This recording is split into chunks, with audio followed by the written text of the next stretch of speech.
और इसे पकड़ाने में हम पीछे से मदद करेंगे आपकी।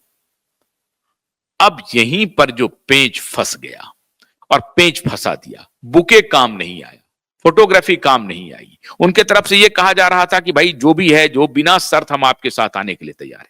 9 सांसद का समर्थन ले लीजिए, 20 एमएलए का समर्थन ले लीजिए। अरे भाई काहे का समर्थन, किस बात का समर्थन? तुम्हारे समर्थन की कोई जरूरत नहीं है। लेकिन यह बात पोलाइटली भी देवाभाऊ नहीं बोल रहे हैं। क्यों? बोलने का कोई फायदा नहीं है। क्यों?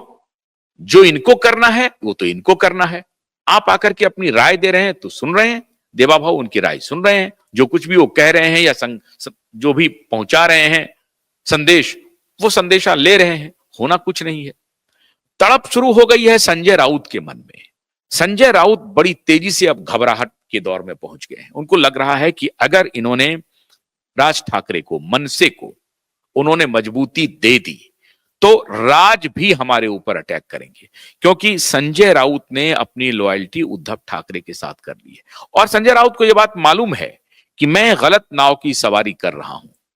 मेरी नाव में पूरी तरह से पानी भर चुका है और मेरी नाव में छेद हो चुका है और पानी लगातार आते रहेगा। हम इस पानी को निकाल नहीं पाएंगे और अंततः हमारी नाव डूब जाएगी।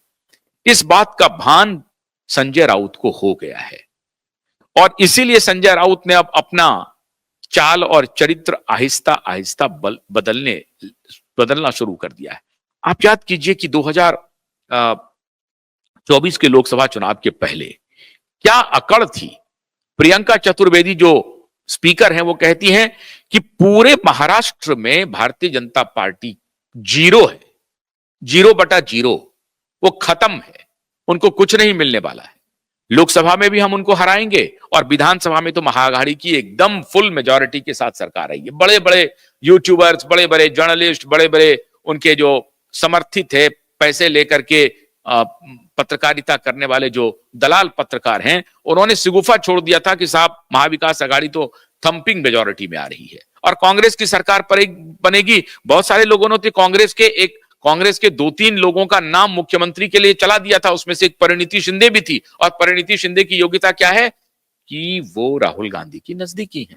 चर्चा चली थी कि राहुल गांधी के उनके साथ कोई कुछ विशेष रिश्ता भी है। मुझे नहीं मालूम, मैं इस पर कोई टिप्पणी नहीं कर सकता। लेकिन ये जो पॉलिटिकल बाजार में जो खबरें आती हैं, मैं अगर उस पर यकीन करें तो, और जिस प्रकार के एक आध दो पोस्चरिंग उनके हुए पार्लियामेंट में या जो भारत जोड़ो यात्रा थी उसके दौरान जो पोस्चरिंग हुई है, उसके वीडियो क्लिप्स देखने के बाद थोड़ा बहुत आप यकीन भी कर सकते हैं। लेकिन चूंकि इसकी पुष्टि कहीं से हुई नहीं है तो क्यूवाइब नेटवर्क भी और मैं भी उस पर कोई ज्यादा बल नहीं दे सकता। लेकिन कांग्रेस के तरफ से मुख्यमंत्री के उम्मीदवार का भी नाम घोषित होना शुरू हो गया था, लेकिन हुआ कुछ नहीं। क्या हुआ हस्र कांग्रेस पार्टी का, क्या हुआ हस्र शरद पवार का, ये आप सबने देख लिया। अब अगर राज ठाकरे को भारतीय जनता पार्टी मजबूत करती है तो उससे 2 बातें होंगी। एक तो एकनाथ शिंदे के ऊपर भी चेक रहेगा। अजित पवार के सेहत पर कोई असर नहीं पड़ रहा है, क्योंकि अजित पवार अपने पॉकेट में अपना वोट शेयर लेकर के मजबूत है और उसी से वो जीतेंगे और हारेंगे। जो कुछ भी होगा, अजित पवार की सेहत पर कोई असर नहीं पड़ने वाला है। लेकिन एकनाथ शिंदे को वो चेक करके रखना चाहते हैं कि एकनाथ शिंदे कहीं इधर से उधर न जाए, उनके मन में भी कोई कभी कुछ और अकुलाहट ना शुरू हो जाए। उस अकुलाहट को दुरुस्त करने के लिए राज ठाकरे को अब अपने पक्ष में पूरी तरह से करना चाहते हैं देवाभाऊ। राज ठाकरे को मालूम हो गया कि साहब जब शरद पवार जाके सरेंडर हो गए, ये दोनों पिता पुत्र सरेंडर हो गए, तो मेरी क्या बिसात है। मुझे भी जो देवाभाऊ कह रहे हैं या शीर्ष नेतृत्व जो इशारा कर रहा है, मुझे उस इशारे के साथ चलना चाहिए। तो एक प्रकार से राज ठाकरे ने भी, खबर है पुष्ट में नहीं कर सकता हूं, हामी भर दी है कि वो भारतीय जनता पार्टी के साथ रहेंगे। किस रूप में रहेंगे, किस रूप में रहेंगे? क्या उनका एक अलग अस्तित्व बना रहेगा? अगर उनको अलग अपना अस्तित्व बनाना है, एक पार्टी को चलाने के लिए फंड की आवश्यकता होगी। ये फंड मैनेज कौन करेगा? और यही अकुलाहट अभी शिवसेना उद्धव में भी है कि साहब हमें भी पार्टी चलाने के लिए पैसे की आवश्यकता होगी, वो पैसा कौन बनाएगा? क्योंकि इन लोगों ने पार्टी को चलाने के लिए पैसे को इतना केंद्र में ला दिया है कि ये लोग चाह कर भी अब पैसे से बाहर जाकर के कोई मॉरल या कोई एथिकल वैल्यू बेस्ड पॉलिटिक्स का इंट्रोडक्शन अब नहीं कर सकता है पब्लिक डोमेन में अपने तय। इन्होंने खुद ही अपने चाल चरित्र से ऐसा कर दिया है जिसमें पैसा केंद्र में है और बिना पैसे की राजनीति हो नहीं सकती। तो उद्धव और आदित्य ठाकरे को भी लग रहा है कि अब तो पैसे का सारा स्रोत ही बंद हो जाएगा। आखिरी स्रोत बचा हुआ है मुंबई महानगर पालिका, आखिरी स्रोत जो एशिया का सबसे धनी म्युनिसिपल कॉरपोरेशन है। लोकल सेल्फ गवर्नमेंट को लेकर के वहां पर जो बातें हो रही हैं, लगभग 85,000 या 65,000 करोड़ का एनुअल बजट है। तो उनको लगता है कि ये जो आखिरी स्रोत है, अगर ये भी हमारे हाथ से निकल गया तब हम क्या करेंगे? कुछ नहीं हो पाएगा। अगर मेरे काउंसलर भी नहीं जीत के आए, मेरे कॉर्पोरेटर पार्षद भी जीत के नहीं आए, एमएलए में हम सिफर हो ही गए हैं, और मुंबई जैसे जो आर्थिक राजधानी है उस पर अगर मेरी पकड़ कमजोर हुई तो मुझे पैसा कौन देगा, मुझे चंदा कौन देगा? यहां तो लोग इतने कटथ्रोट कंपटीशन वाले हैं कि अगर आज आपकी उपयोगिता खत्म हो गई तो कल से लोग मुंह फेर लेंगे। तो आपकी उपयोगिता अब जाती रही।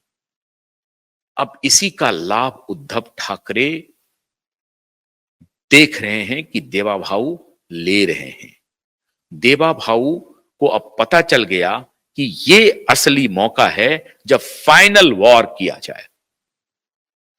और ये बात उनको बार बार जब भी वो सोते होंगे, सोने से पहले और उठने के बाद, ये उनके मस्तिष्क को बड़ी जोर से ठोकर लगाता होगा कि तुम रहोगे या हम रहेंगे।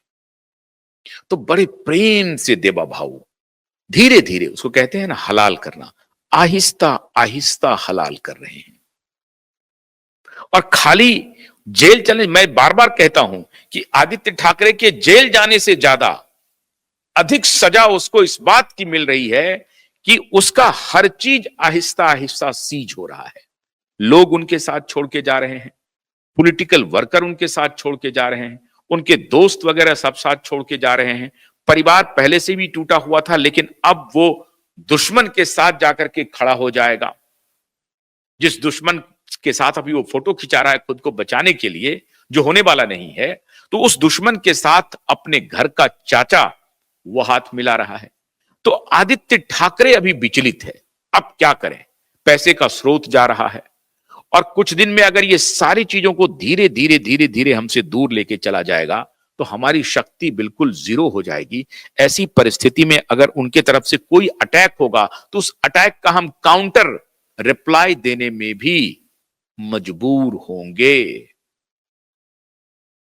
देवा भाऊ ने यह परमानेंट इलाज कर दिया। अब राज ठाकरे को पूरी तरह से भारतीय जनता पार्टी उनकी मनसे को समर्थन करती है या क्या बनता है? एक फॉर्मूला आया कि राज ठाकरे और उद्धव ठाकरे दोनों मिल जाएं। ये दोनों नहीं मिलने वाले हैं। क्यों मिलेंगे? मिलकर के करेंगे क्या? तो ये मिलने वाले नहीं है। और अगर वो मिलना चाहेंगे भी तो भारतीय जनता पार्टी मिलने नहीं देगी भारतीय जनता पार्टी, क्योंकि उनको मालूम है कि उद्धव ठाकरे का मतलब बेइंतहा करप्शन का एक पुलिंदा। इसका मतलब यह नहीं है कि बाकी लोग करप्शन के पुलिंदे से बाहर हैं, ये लोग भी वैसे ही हैं। राजनीति में कोई दूध का धुला हुआ नहीं है, थोड़ा कम थोड़ा ज्यादा समझिए। लेकिन चलिए, ये इनकी बातें अभी प्रकाश में नहीं आ रही हैं तो तब तक तो जब तक पकड़ा ना जाए तब तक चोर नहीं, यही मान करके चले आप। ऐसी परिस्थिति में अभी राज ठाकरे को अगर भारतीय जनता पार्टी ताकत देती है तो उद्धव ठाकरे का पूरा बाजार खत्म हो गया समझिए।